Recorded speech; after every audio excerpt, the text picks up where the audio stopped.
So, the first thing I'd like to do is just say my thank yous. Gratitude is one of those wonderful, underappreciated things. So thank you, each and every one of you, for coming today. You had a lot of other things that you could have been doing, and I want to acknowledge that. I want to acknowledge Tor, who's been quite a champion of my book and all the work that needs to be done in the world.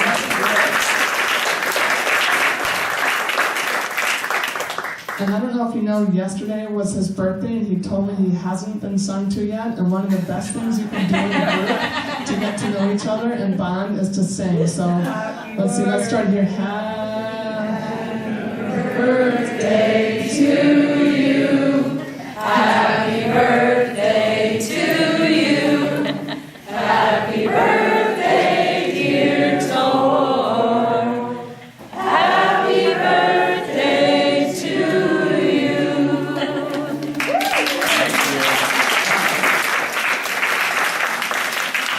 I also want to thank Dina, who's been a wonderful hostess and partner in this whole thing, so thank you, Dina. And Gary for giving Tor the book that started this whole thing. Gary, where are you? And the Sebastopol Grange. And I want to do a special shout out to the young people I see back there. Hi.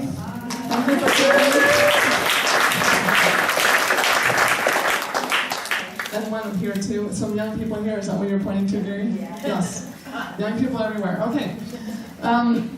One thing I'd like us to do is, since this is to connect and to, let me see some more young people over here. I would like you to turn to someone that you don't know, just like you're in church, and just say hello. Introduce yourself. So find somebody. So I don't have any people. I'm Mary.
Okay, are we all back? Okay, I promise you're going to have time afterwards to talk more. So that was very effective. There was a lot of talking. Thanks for going with me.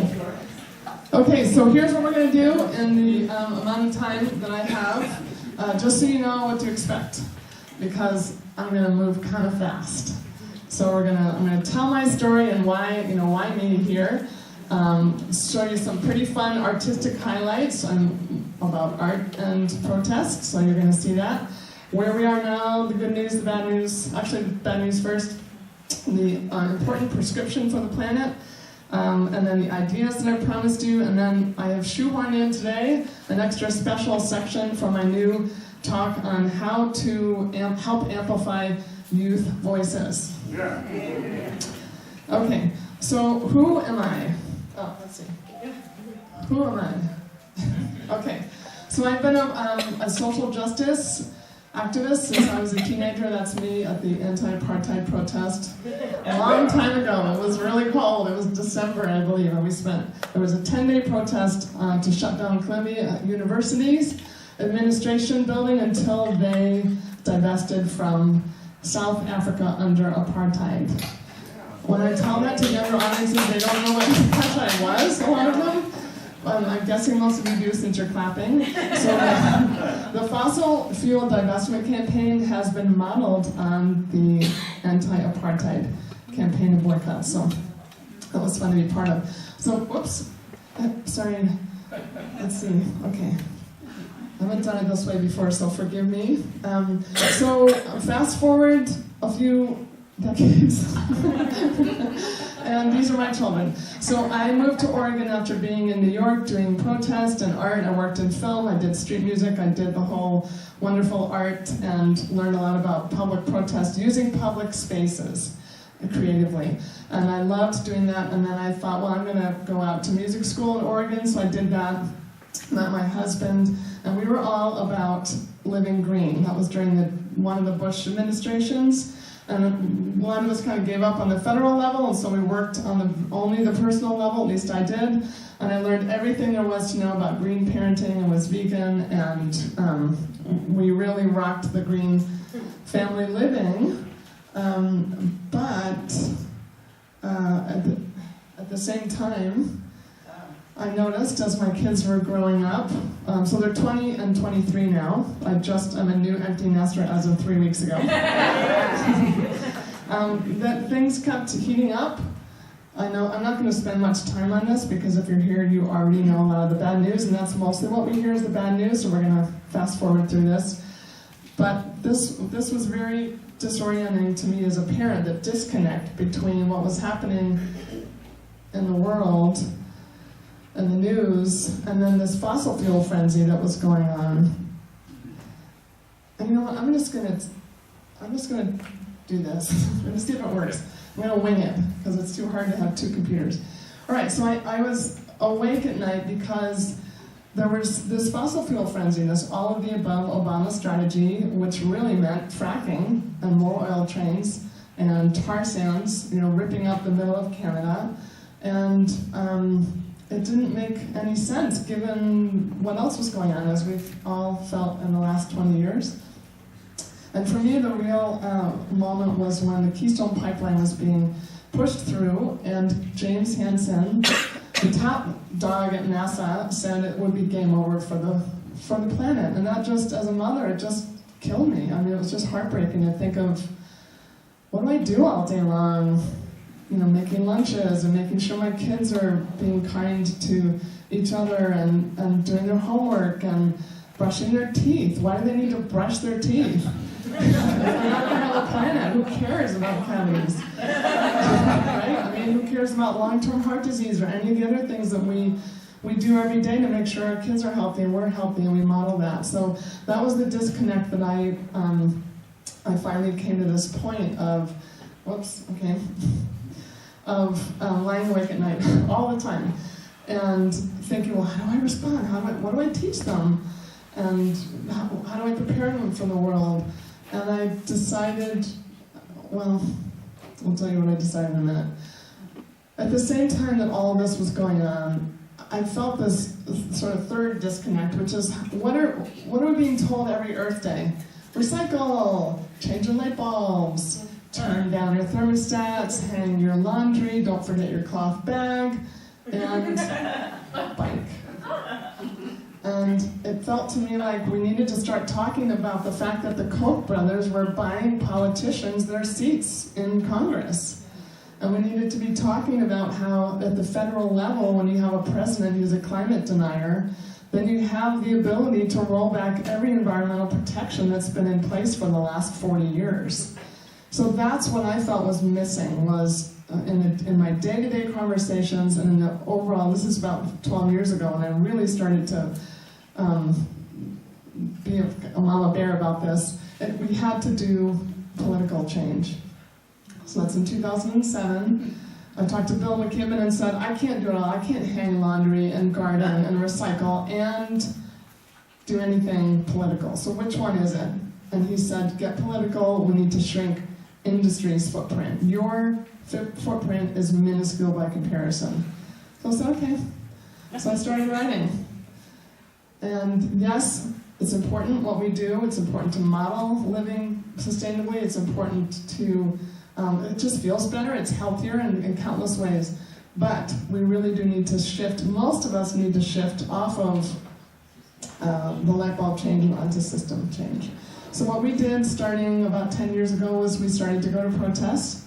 And we started to do what we could with no money and no real platform. We occupied our front lawn. We did. This is at Halloween. And that was during the Occupy Wall Street. And those little protests that I did with my kids got bigger. I did 13 with them over a 5-year period. I had continuous stuff on my lawn and got a lot of publicity about them and articles written about it. And they got more and more interesting. This one was about the Keystone Pipeline. And we had a pipeline. I don't want to spend too long on all the art stuff we did. You can look on my website under Art in Action, and they're all there. But what I want to say is that it engaged young people, and it was fun and artistic, and these are the postcards that they made, and it was part of that send a message to Obama, and over 1 million people sent messages, and he did reject the Keystone Pipeline. Not because of these postcards necessarily, but the collective effort, right? So we had that, the Trump then turn around. But yes, we do need to give ourselves a hand. I see people talking. Speaking out works. Okay, but then in Oregon, how many people know about the Jordan Cove fracked gas export pipeline in this room? Oh, not very many people, 3 of us. Okay, this is an important pipeline to know about because it would be the first pipeline to punch through the West Coast wall of resistance to exporting fracked gas. California, British Columbia, Washington, they've all rejected any kind of export pipeline, and they found a little hole in Oregon at Coos Bay.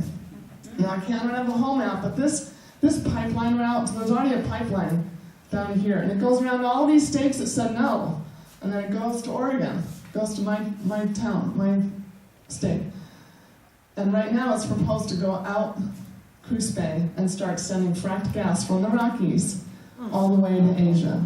So what a mess. You've got a gaseous thing in the Rockies. You want to transport it hundreds of miles, thousands of miles, re-liquefy it at a terminal that's on the most dangerous tsunami subduction zone in North America. That's where the big earthquake's going to be, right? Imagine that. Put it on the bumpy ocean to go over to Asia, then turn it back into gas and pump it through to billions of Asian stoves that may or may not leak. So it's a big mess. So I heard that they were condemning private landowners' property. So a Canadian company, not even a US company, using the power of eminent domain to seize private land. And that's what really got people on both sides of the political spectrum to say, hold on a minute. And so I thought, well, why don't I condemn my neighbors' houses? So my family, with the help of 350, which I just started with 2 friends, 350 Eugene, we condemned every house on the block. And we ran a pipeline through all of their properties. And all along the way, we had information about the species that were in danger, the 400 waterways it was going to impact, the danger to the people working there, everything, and the trees, and the deforestation, and the climate aspect. So that got a lot of publicity. That was a big deal in Eugene and then in Oregon. And we had a selfie station. I learned about social media from the high schoolers on the block. And that really was a good move for me. It kind of brought me out into the social media world, and it gave kids a selfie station. So our target, in the same way that Obama was the target for the Keystone, our target was Governor Kate Brown, who has power over the Jordan Cove pipeline.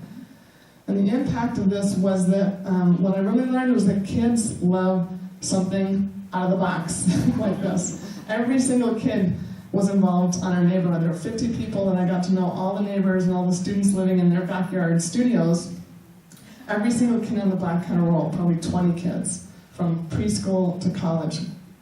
So that was really like an aha moment for me, that if you do things that are out of the box, I mean, a lot of my friends lobby and they work on, they talk to city council and they work on climate recovery ordinances and things are important, but I find that I have a lot more fun if I'm doing artwork.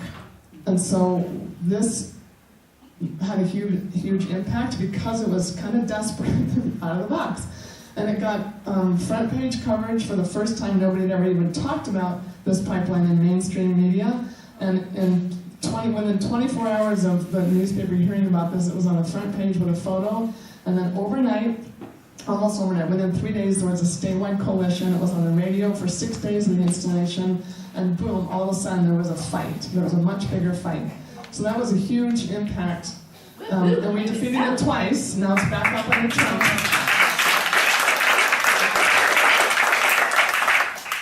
Okay, so this could be a whole talk in itself. So I'm gonna just tell you briefly about who knows about the Juliana versus the U.S. climate kids suing the government. Okay, so about a third of you. So that's great. So 21 kids are suing the federal government for denying their right to a livable planet, in essence. There are other lawsuits all over the world. It's really growing. They happen to be in Eugene, Oregon. The plaintiff, and the named plaintiff, Kelsey Juliana, happens to be my daughter's best friend. And so I got to know about this early on. She's also suing the governor of Oregon. So there's separate lawsuits in multiple states. And then there's also the federal one, just so you know. So when you hear about, wait, I thought that was 21 kids. There's only 4 in Colorado. So there are multiple lawsuits. The main one is Juliana versus the U.S. The Supreme Court at one point kicked out the Trump administration's attempt to get it thrown out. And then Kennedy retired. Kavanaugh was the 5th vote. It is now this lawsuit that has had so much momentum for so many years, thanks to them getting Kavanaugh on the Supreme Court, is now kicked back down. Anyways, you can read about it in all over the internet, basically. But if you want an in-depth look at the question and what is the public trust, what is the kids' right to a constitutional right to a habitable planet, then you can just look in the Sun magazine. I did an in-depth interview with the lawyer that conceived of all this, Mary Christina Wood. This is free online. It's called Before It's Too Late, Sun magazine. Okay. Here's my clicker. What month was that, Mary? What's that? What month was that? February. Yeah. Thank you. So we're still waiting to hear. It's possible it'll go forward, but it's definitely been kneecapped, this whole lawsuit. Okay, so one thing that was another project that I did, I'm just giving you highlights of projects. We can get to the ideas that you might be able to enjoy doing here. But one thing that really was a big impact for young people was having a children's tribunal on the courthouse steps during one of those kid lawsuits. So inside, Kelsey and her co-plaintiffs are telling a judge, here's what we care about, here's what we stand to lose if you don't take action and let this lawsuit go forward. So I had spoken to some 5th graders about my pipeline, and I told them about this lawsuit. They'd never heard about it. And I said, well, why don't you come to the courthouse? So 2 weeks later, there they were, and we did an interactive with the public, like a children's tribunal. And they each got to say something that they cared about, just like Kelsey was doing inside. Outside, there were 75 school children who were, after the mayor spoke, and each one of them got to say what they cared about and what they wanted the adults to do. So we deputized all the people in the audience, which is all the adults standing out there, and then they kind of chanted back, "We will help you." So a kid would come up and say, well, I want to protect the salmon runs, and then all the people would say, "We will help you." So it was very energizing. It was pretty short, because actually the mayor and the kids only had 10 minutes of overlap due to their schedules. So it was very energizing for everybody. They ended up getting on national TV because PBS NewsHour, when they heard that we were doing a children's tribunal, they sent a second camera crew from New York, and they were on, they opened the special. So that event for them was pretty thrilling, and they reported that it was one of the best kind of highlights of the year for them. So this is some more, these are the high schoolers who made these sunflower things with, I helped them make them at a 350 event. And they got community service hours for that. So that's another thing to keep in your mind. How can we help young people get the community service hours they need by doing some of this work? So they made cookies for us for one of these events, and they made a lot of signage, and they got 3 hours of community service credits. So this was a march where they went down, hundreds of them, down to support the Juliana plaintiffs, because there are lots of protests in Eugene supporting the plaintiffs because there are so many hearings in Eugene. This is another one of our highlights. This is, I think, the last one I'm going to show you, is the Global Climate March on the eve of Paris Climate Talks in 2015. Here are two of the plaintiffs back when they were younger, and they were the speakers, and they walked with the Sun Queen, who's a 2-story puppet that we created. And then we went into the park, and we filmed from above, 450 people with, off oil, and on, I'm not sure why it's jumping, I'm sorry, on clean energy. And then this was filmed, and it went out that night, and it ended up being shown with other ones from all over the world. There were 2,000 protests all over the world, and ours made it into the video that was shown to world leaders as they came into the negotiating chambers in Paris on that Monday morning. Because ours was just so kind of cool, it was so different and weird, So that was so cool. I also registered in it in a global art show that was curated through London, and so it was played in some big, I didn't hear much about that, but at the big main station in London as delegates were getting on the trains. So I think and the kids knew that, the young people knew that, everybody knew that. And I think it helped them to know this is going to the governor, this is going to the UN, and this is going to this international art show in London. So what you're doing today matters. I think it really helped people. Plus we gave them cookies afterwards that the high schoolers had made and got community service credit for. So all of this is to say that, again, over and over, the aha for me was, people often say, well, how do you talk to young people about climate? Aren't they just so depressed? And I would love to have some of you guys talk afterwards during a question. Maybe you can answer that question better than I can. But in general, I found no matter the age, when I say no matter the age, I mean, 3rd grade up. I don't actually burden young people with any climate science or anything when they're under the age of 5, 6, because it's not their fault. They can't do anything about it, and they really just need to be playing outside and gardening and knowing that adults are taking care of things, or at least trying. And then we start bringing in climate literacy, 2nd, 3rd grade. So it's how do you take care of the world? How are we kind to each other, create community? How do we use different language, like we're going to keep the earth healthy? And then you can start bringing in wow, we have a big problem when they're older. They're going to hear it anyway, especially the older ones. They know the earth is in trouble, and they know that there are people that are actually knowingly destroying the planet, which is pretty intense for a young person to know, and especially when they're more like 3rd grade or 1st grade. But when you give them solutions, and you give them a way in, and you try to make it fun, they get happier. That's what I found over and over. And so are their parents. And so the parents started asking me for 5 or 10 things they could do to help. And so it became a book of 100 things. And so it's divided into 8 sections: how to save money, which I've had to learn how to do this work, how to care for your soul, how to do things at home. And the biggest part of the book is how to build a fossil-free future. Actually, the second biggest is how to raise empowered kids. And that has, like Tor said, 2-page chapters. Each one ends with 3 to 15 different ideas that you can do. If you have 1 minute, try this. If you have 5 minutes, try this. If you have an hour, try this.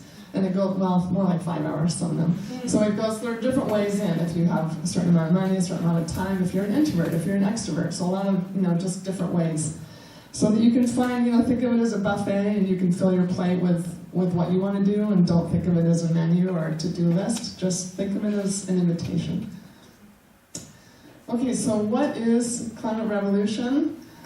That is the just transition, this is how I define it, to 100% clean, renewable, zero emission energy by 2030, which is going to mean unprecedented policy changes, right? We need, and you've heard a lot, I think, from Tor and in the last talk about what some of those solutions are, and you can see this quick list of we need women's literacy, we need refrigerant management. Ooh, that's actually number one. It's pretty intense, all those chemicals in the backs of air conditioners.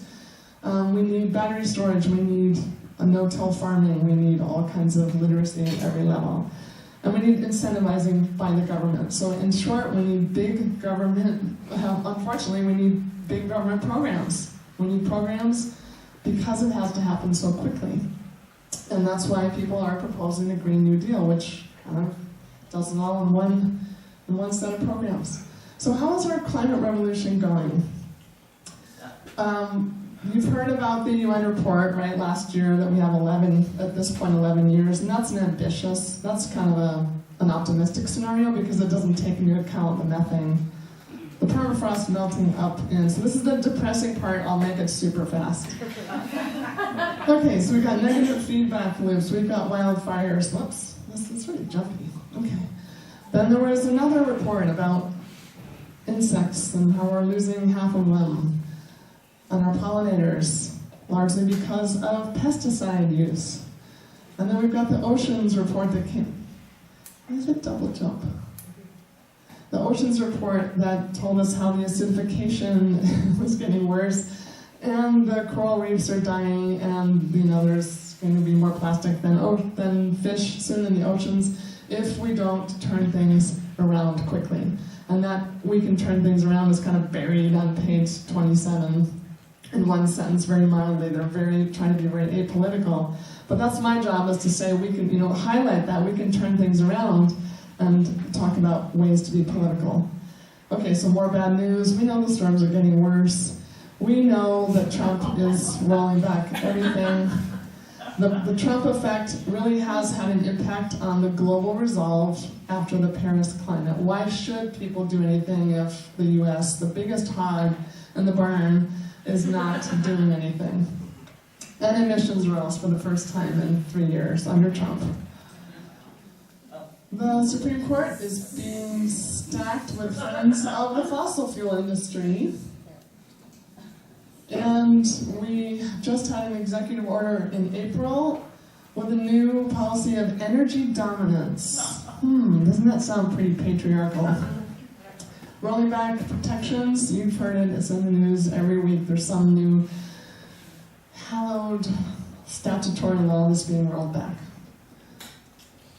So, I'm done with the bad news part. Okay, we got through it. Okay.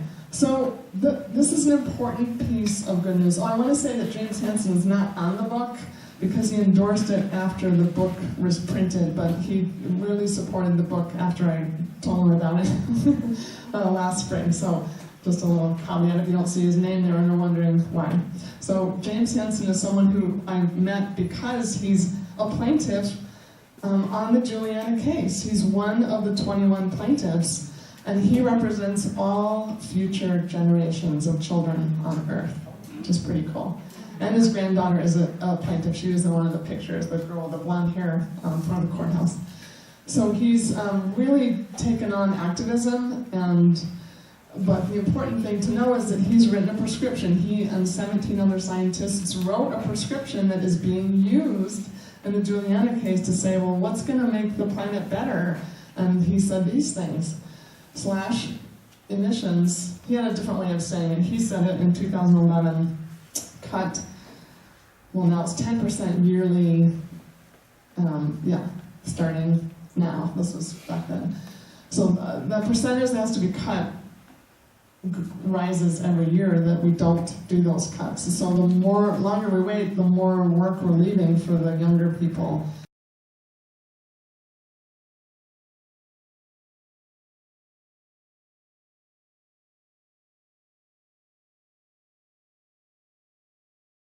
And then at some point it becomes pretty impossible for them to do that. And his James Hansen originally said, I'm not sure what he's saying this year, but he originally said we had till 2020.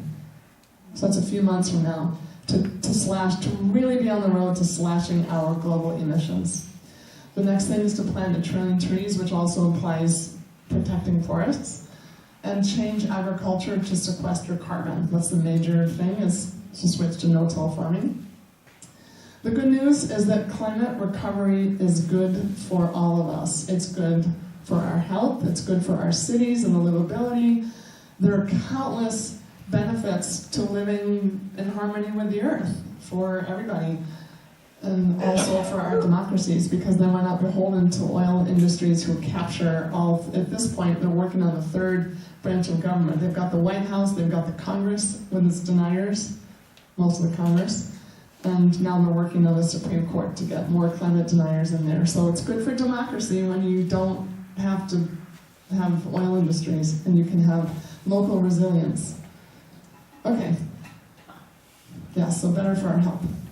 There are a lot of zero waste, there's a lot of population. Big cities need to have zero waste housing, and I've learned a lot about what's happening in Copenhagen, where they have, zero waste, where you put your compost in the wall and it's like, just gets sucked out and processed. Like those mail things that have the vacuum to take your mail in a big office building, they have that with these, some of these zero waste complexes. A lot of, Tor can talk about this, is much better than me. There's a lot of solar and wind power that we can do on an individual level, but that also is important to facilitate giving that or educating in places where they would like access to energy, and they need a grid system that's not so brittle as an oil, sort of a centralized energy. So this is a wonderful way to empower people all over the world. Clean energy jobs are better for our workers' health, and we don't fight wars over wind and wave and solar. So that's another reason to go with clean energy.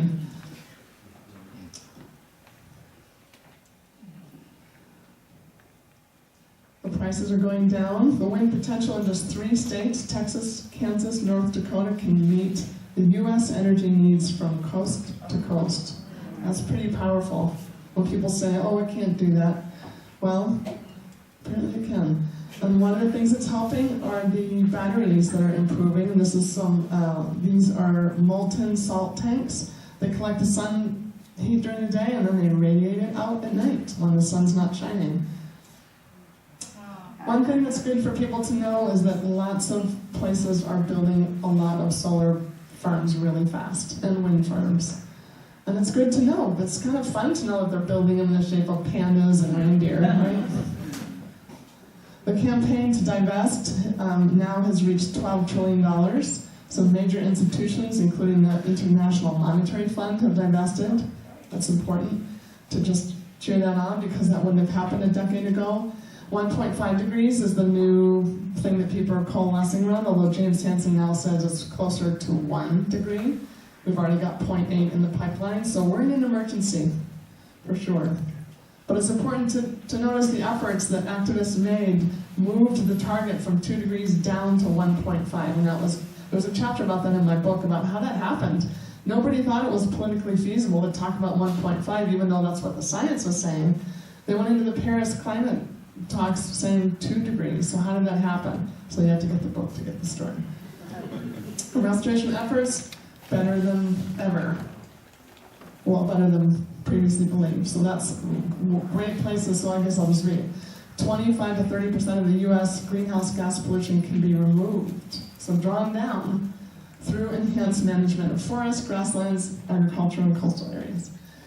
Okay, another thing that I like to point out is it only takes a tiny fraction of the population, 3.5%, to be actively engaged to make real policy change. So when you hear about, women's getting the vote, that was not women, that was 3.5% of women that were really out there trying. Same with abolition of slavery. It was a tiny slice of the population that went out there and put their bodies on the line. So the point I'm trying to make here that's important, I think, in the fossil fuel fight is that we have been fighting dozens of new terminals, new coal train routes, new fracked gas export pipelines from the last 8 years. since they really started being proposed in earnest to kind of make the Northwest a fossil fuel corridor, not a single one has been built.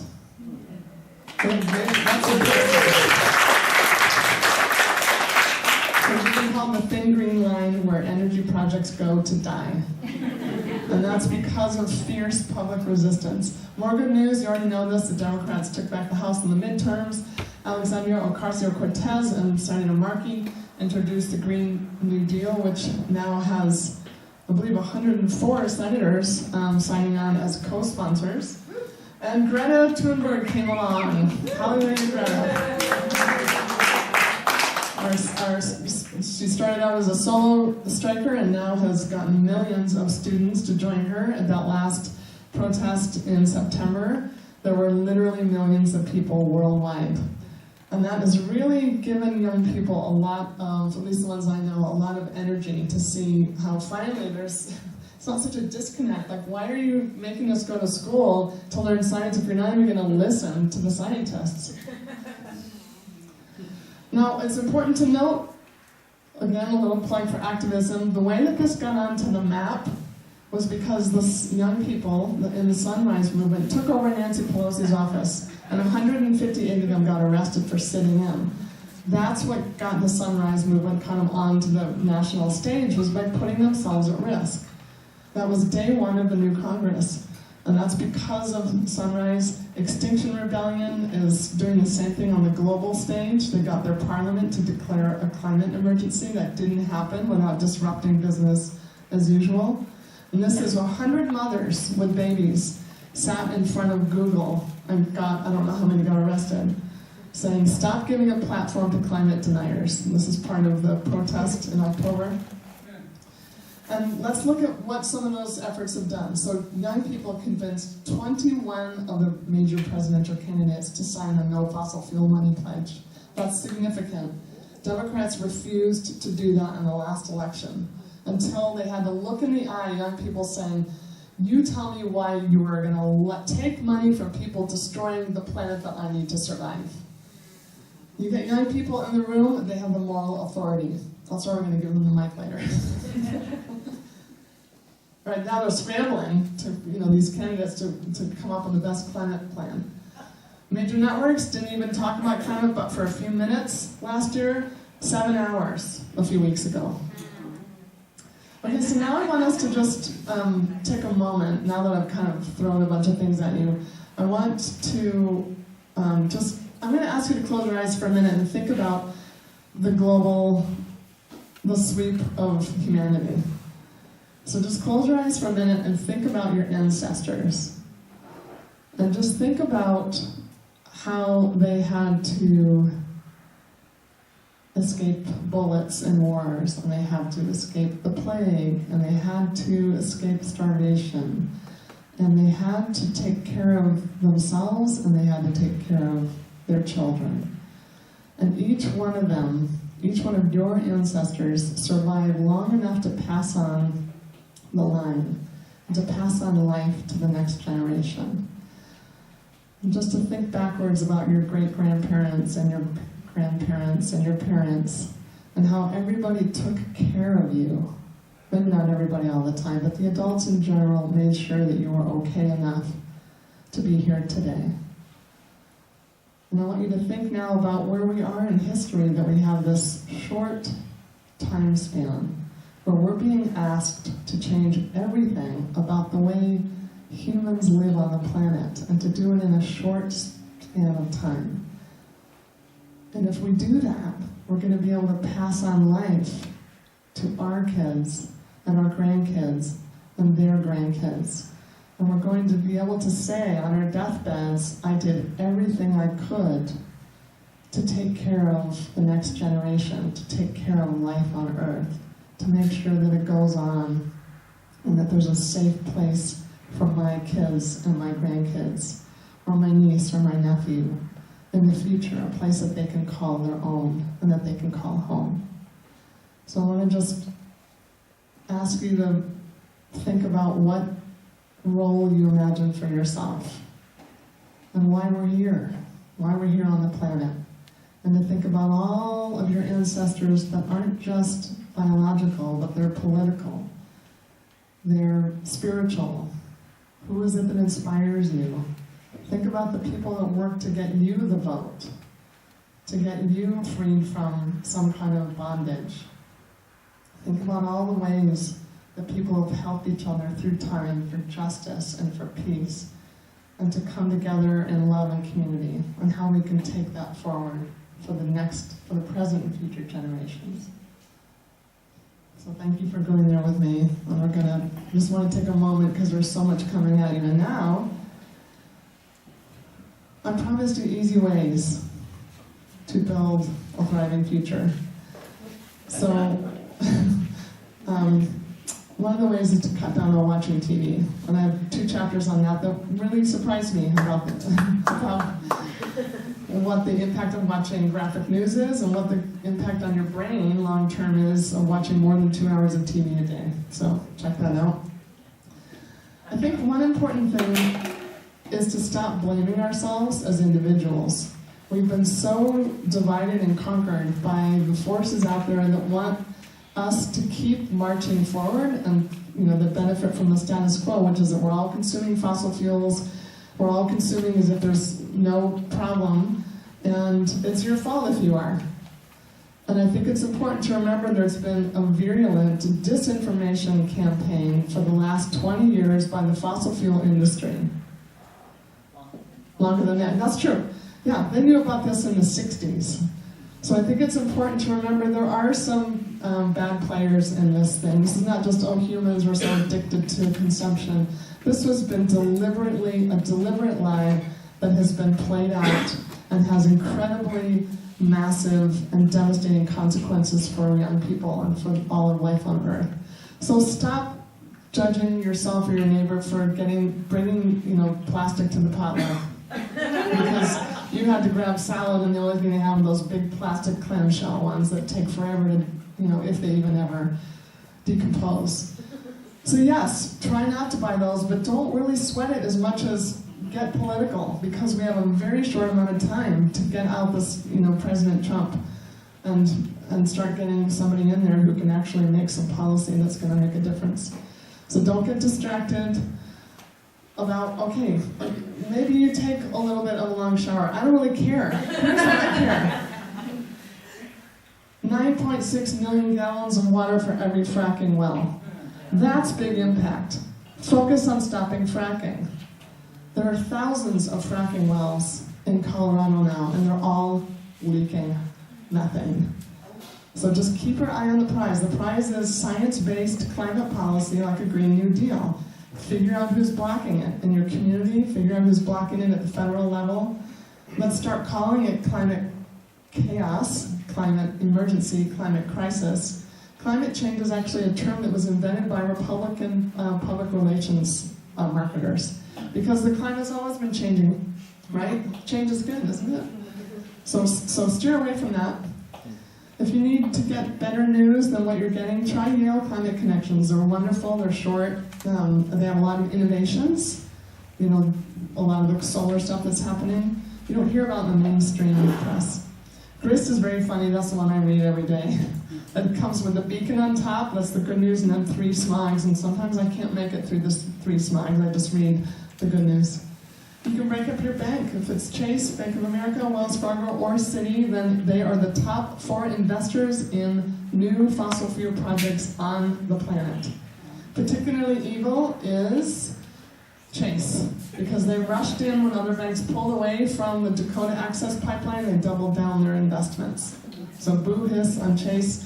Maybe you're not going to get your miles. I cut mine up. It's, I don't get my miles. Who cares? Find another bank, try a local credit union. It's just an idea, it's not a guilt trip. Okay, talk about wind, talk about solar, talk about the climate crisis over dinner and at the soccer game. This one is important. I don't know how many times you've been at dinner when it's like, we're going to start talking about everything that's going wrong, everything that Trump's doing, and we all just vent. So, try instead brainstorming about what you're going to do. about what you can do today, even just one small thing, or what you can do tomorrow, or what might be fun to do together, or brainstorm about something funny, a little 30-second video that you can put out, maybe with your kids. Demand accurate and age-appropriate climate literacy. I have a chapter about that, and I have a friend, Carrie Ann Namoff, who is just newly retired. She's the teacher that I worked with the 75 kids that were in front of the doing the children's tribunal. She has a lot to say about climate literacy because she has a year-long program with her co-teacher, Susan Dwoskin, who just passed away a couple of months ago. And they paired the Constitution study with environmental science. And she's running a curriculum right now. Demand the Green New Deal. It has a lot of support. Find your candidate, vote, get people, go to other states if you need to for a couple of weeks or a couple of months to get people in other states, those swing states, to support a clean energy policy. And I think, we don't really talk about this much in the climate circles I'm in, but it's important to notice when there are opportunities to make major change at the federal level. And impeachment of Trump it has the majority of American voters' support. So getting Trump out of office for all of the crimes that he's committed publicly would be a major boon for the environment. So consider making a call to your representative. Call Feinstein and ask her to make sure she does a thorough impeachment investigation. All right. So now we're going to do the special section about empowering young people, and I had to shrink this down to make it fit. It's its own talk, but young people need us not to say that apocalypse is inevitable. That's part of that gloom and doom thing from earlier, because it's not. We have a choice at this point, and we have to decide what our choice is and what role we're gonna have. We still have a few years or months, I'm not sure what we have exactly, but we have a window right now, according to the top scientists. So much of their media right now is, it's as if apocalypse will come whether we do anything or not, so why bother? And that's a cheap cop-out, in my opinion. We have an opportunity, we have, I think, an obligation to do everything we can, given what we've been given and the privileges we have, even to be sitting here in this room right now. There are lots of eco-cities in other countries. We're kind of moving backwards in a lot of ways in the US, but there are lots of zero waste initiatives going on in other country eco-cities, and more bicycle priorities in Amsterdam and Copenhagen in particular. So get them out on a field trip, out planting trees or restoring riparian areas. And then pair literacy with civics. And then again, Carrie Ann notes, she actually wrote a letter to you, because I told her, I think there's going to be 10 or 15 teachers here. And she said, okay, I'll write some notes. So Tori has those notes. It's kind of a quick how-to.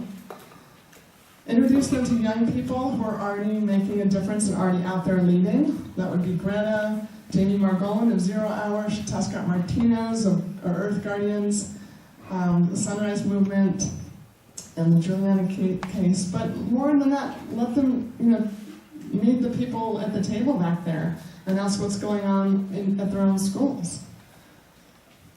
Give them the microphone, buy them megaphones, buy them t-shirts that match, buy them pizza. And then one thing that a 14-year-old activist told me a couple weeks ago was, tell your friends to let their kids strike. A lot of parents, even though they believe in the climate emergency, don't let their kids strike. And it's super empowering for young people to be out there. Seeing the movement, seeing the youth movement is important, and being part of it makes people happy. We had a climate art camp, and that's been 3 summers in a row, and it's been wonderful for maybe 2 dozen, or about, I'm not sure how many kids, maybe 15, 20 kids who make art, and then they bring it to a protest, and they do speeches, and we give them the microphone. And then the media interviews them. They don't interview me, even if I've organized it. They interview the young people, because they want to know what young people have to say, and young people don't always know this. They don't always know how desperate the TV stations and the newspapers are to hear from young people. And give them pats on the back publicly, as much as you can. And when they protest, bring them more pizza. Give them money. This was the Extinction Rebellion tree sit last spring on campus. But a big thing is don't put them on a pedestal. So I'm friends with Kelsey Giuliana's mom, Katya Giuliana, and I said, what would you have me tell people about how to help young people and how to amplify their voices? And she said, everybody thanks, the plaintiffs, and in a way it's kind of like they're saying, here, thank you so much for doing that, bye. And she said, kids are kids, they have homework to do, they have hormones running through them, they have crushes on people, they have to figure out this world. Don't put the burden on them of figuring this out. It's only adults can really make the major policy changes right now because we only have a few years. Kids they have the moral authority and they have a lot of power. That's why the media is paying attention to these strikes. But they need us to partner with them. They need us to use our resources and use our connections and use our knowledge of how you talk to a governor and give them money. Give them money for their clubs, but do not put the burden on them. It's not right. They didn't do this. So partner with them, please. Walk alongside them. I have a video, I didn't sign it up, but it's an 18-year-old saying, your job is to take care of us. So we need you to be organizing alongside of us because otherwise it feels like a big burden if you're just abandoning us. But when you're there with us, when you're at our marches, and when you're supporting us in all the ways that you can as a parent or as a grandparent or a neighbor, then it feels so much better than it does when we're just kind of left to our own devices. So that's a big piece. And I say, sure, talk to young people about the climate, but talk to other adults more than you talk to kids about climate, or as much as. Ask your doctor, what are you doing with your authority as a health provider? It's a medical emergency, this climate emergency. How are you using your platform? How are you using your platform as a banker? What are you investing in your bank? Ask your friends. We all, by the time we get to be 40, 50, 60, we have friends in high places, so use them. Use them, challenge them.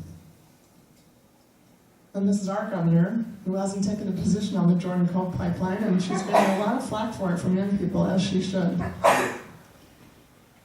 And then model civic engagement. This is people and a mother and a grandmother out on the steps of the courthouse. Show up when numbers matter.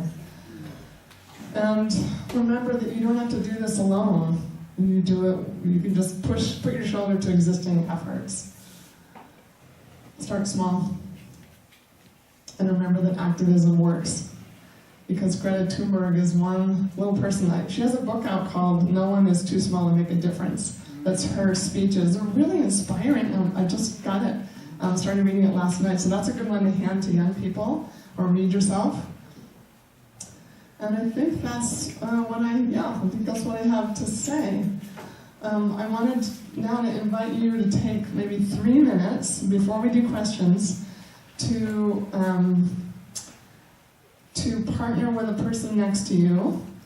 And I'm going to tell you about Kathleen Dean Moore's 3 questions. So Kathleen Dean Moore is a philosopher. She's been a writing mentor and life mentor for me for a while. And I interviewed her in Sun Magazine in 2012 in an article called If Your House is on Fire, which is the same thing that Greta is saying, and it's become kind of a meme, because I think that was Kathleen Dean Moore who came up with that image.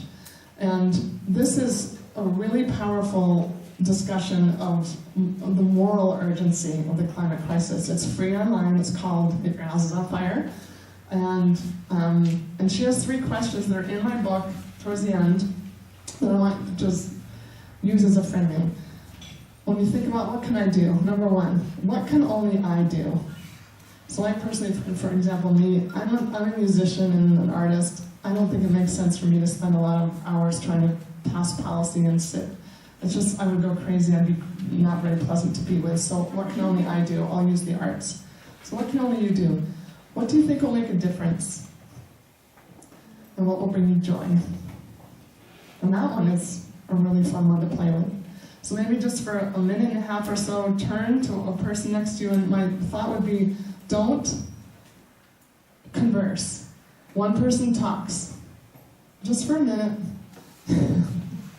and the other person listens, and then you just switch. So we'll just keep it really kind of contained, but just think about those 3 questions. What can only I do?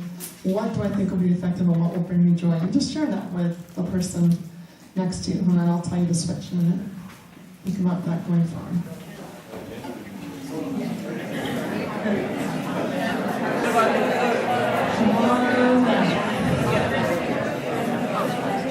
Thank you for doing that. Come on back in together. And now I think we're going to ask questions, and I want you to also just think about, I didn't really check this with you guys back there, young people, but I want you to think about questions for young people. And if there's any young person who would like to answer the questions. Was anybody back there willing to answer questions? Back there, you 4? Sure, okay. Okay, so think about... Okay, so I would like to invite you to ask any questions, I guess, of me or of any of the organizations that are here. So we'll start here, and you can have the mic if you want. I don't need a mic. Okay.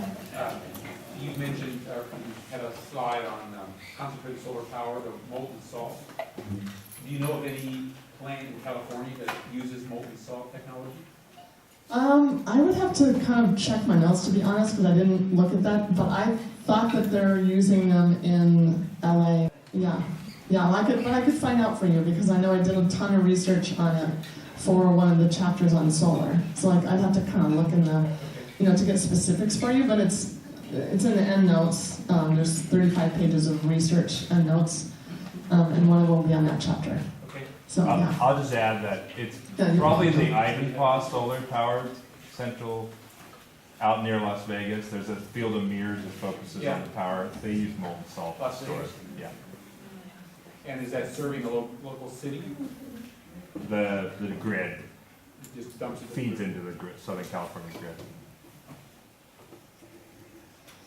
Any other questions in general, or It's yes? not really a question, and I know the students don't want to get up here and maybe answer questions, but what I'd like them to consider doing as an ex-teacher or former teacher, I'm still a teacher, is just the people that are in this room right now, the students, is write maybe 4 or 5 things. What really captured or captures your desire and interest and engagement with learning about all this, which can be really discouraging.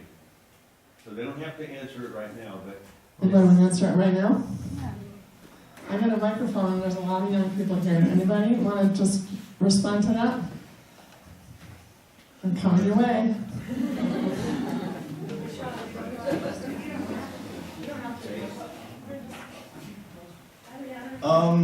I think it's sort of like, this is like the last, like this isn't an issue that will go on.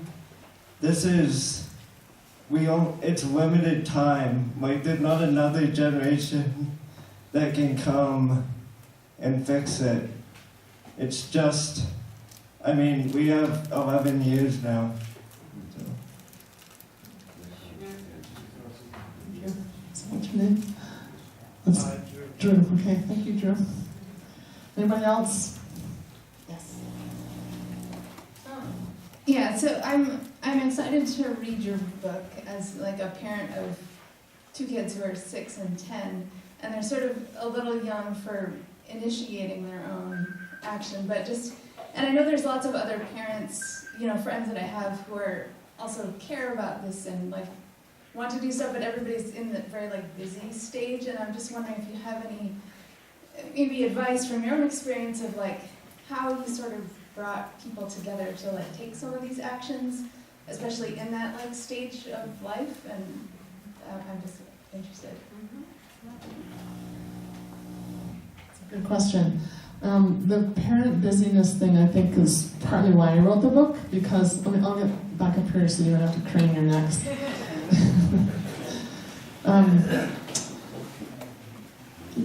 Parents are the ones missing from the climate movement. There are a lot of young people, especially in their 20s, and then there are a lot of people 50s, 60s, 70s. But there's really the people that I looked around, I didn't see other people like me there when I was really more actively parenting than I am now. So that's why I wrote the book, because I know that parents care so deeply, and they just didn't really have any resources for how do you care. They knew how to care well in the short run, how to tell kids not to text when they're driving and how to cross the road, but they didn't know how to tell them how to bring Exxon down. How do you stop the fossil fuel industry from killing your planet?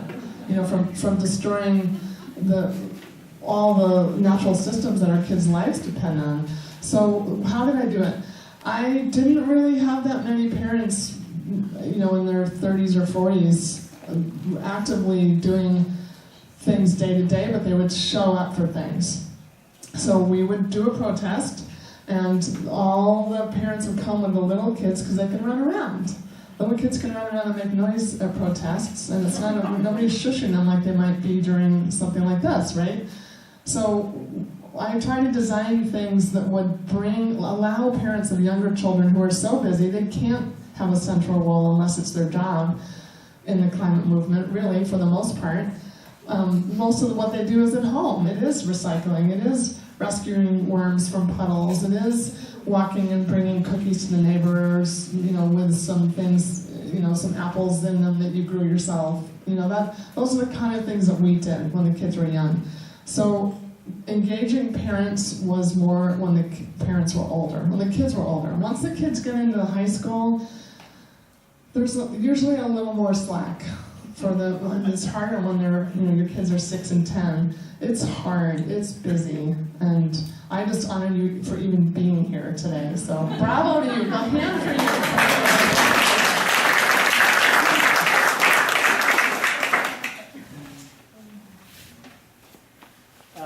So I have a 15-year-old daughter. And, 15, just a single child, so I have a unique experience. I don't know about other children necessarily. But I wanted to take a little bit of an issue with your presentation and what I hear in general around climate change and ecological collapse, in that most parents and adults, I feel, soft pedal the whole issue. And I don't think that the science actually reflects the dialogue.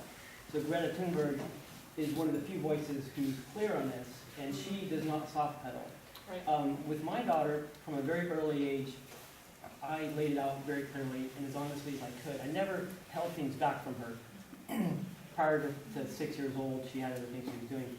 But my experience with her is that she has grown up knowing that she can trust me to tell the truth. Mm-hmm. And she is not worried for herself. She does not have anxiety.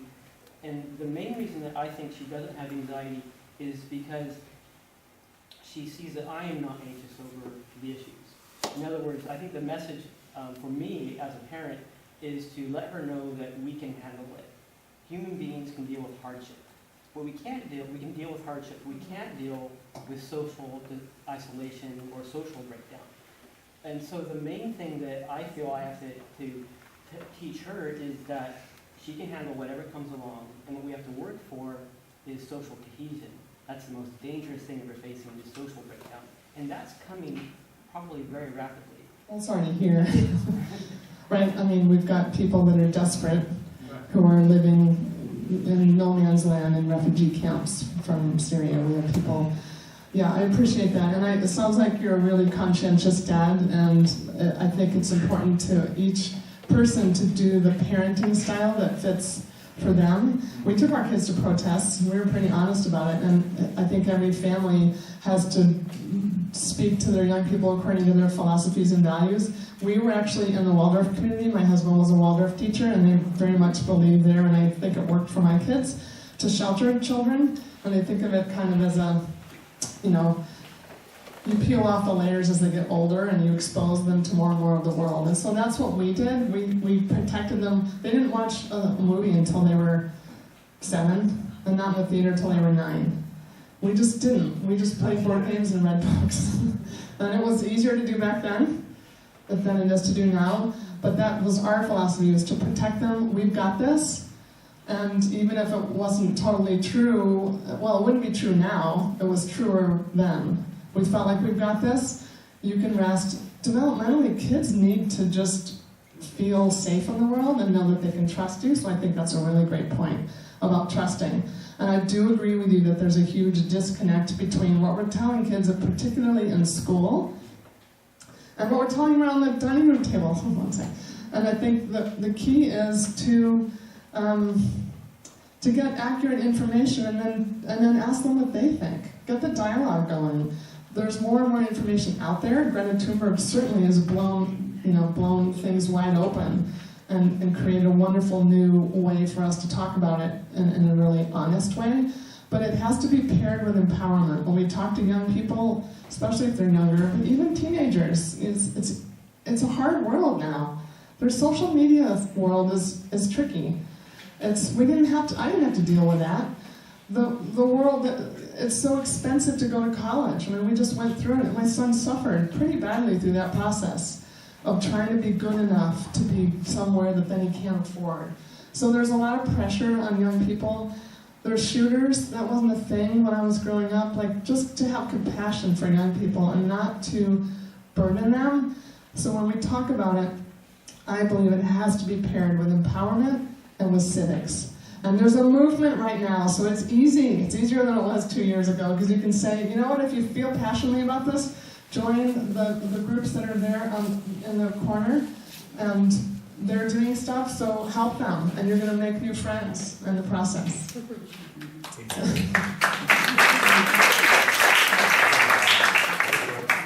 Does this work? Yeah. I just want to add that ask your school to say, are you talking about this in class? If enough parents ask the school that your kids are going to school at, they will start to go, oh God, everybody wants us to talk about this. And there are ways to integrate this. That's part of our whole Teach Climate effort, to have teachers get the tools and working on empowering, letting your students be empowered. So, ask your school to help. Say, hey, are you discussing not just the climate science, because a lot of times climate literacy means climate science, and it just stops with looking at the disaster part of it, and also, weaving in the path to letting your students and your kids help shape solutions and, that kind of thing. So that's a thing I think is schools are ripe for, and if you get 3, 4, 5, 6 parents asking for that, they'll start to do it. So demanded. So maybe we should close so we can. Oh. And people, feel free to ask me questions afterwards. I know there were a couple more. All right, thank you.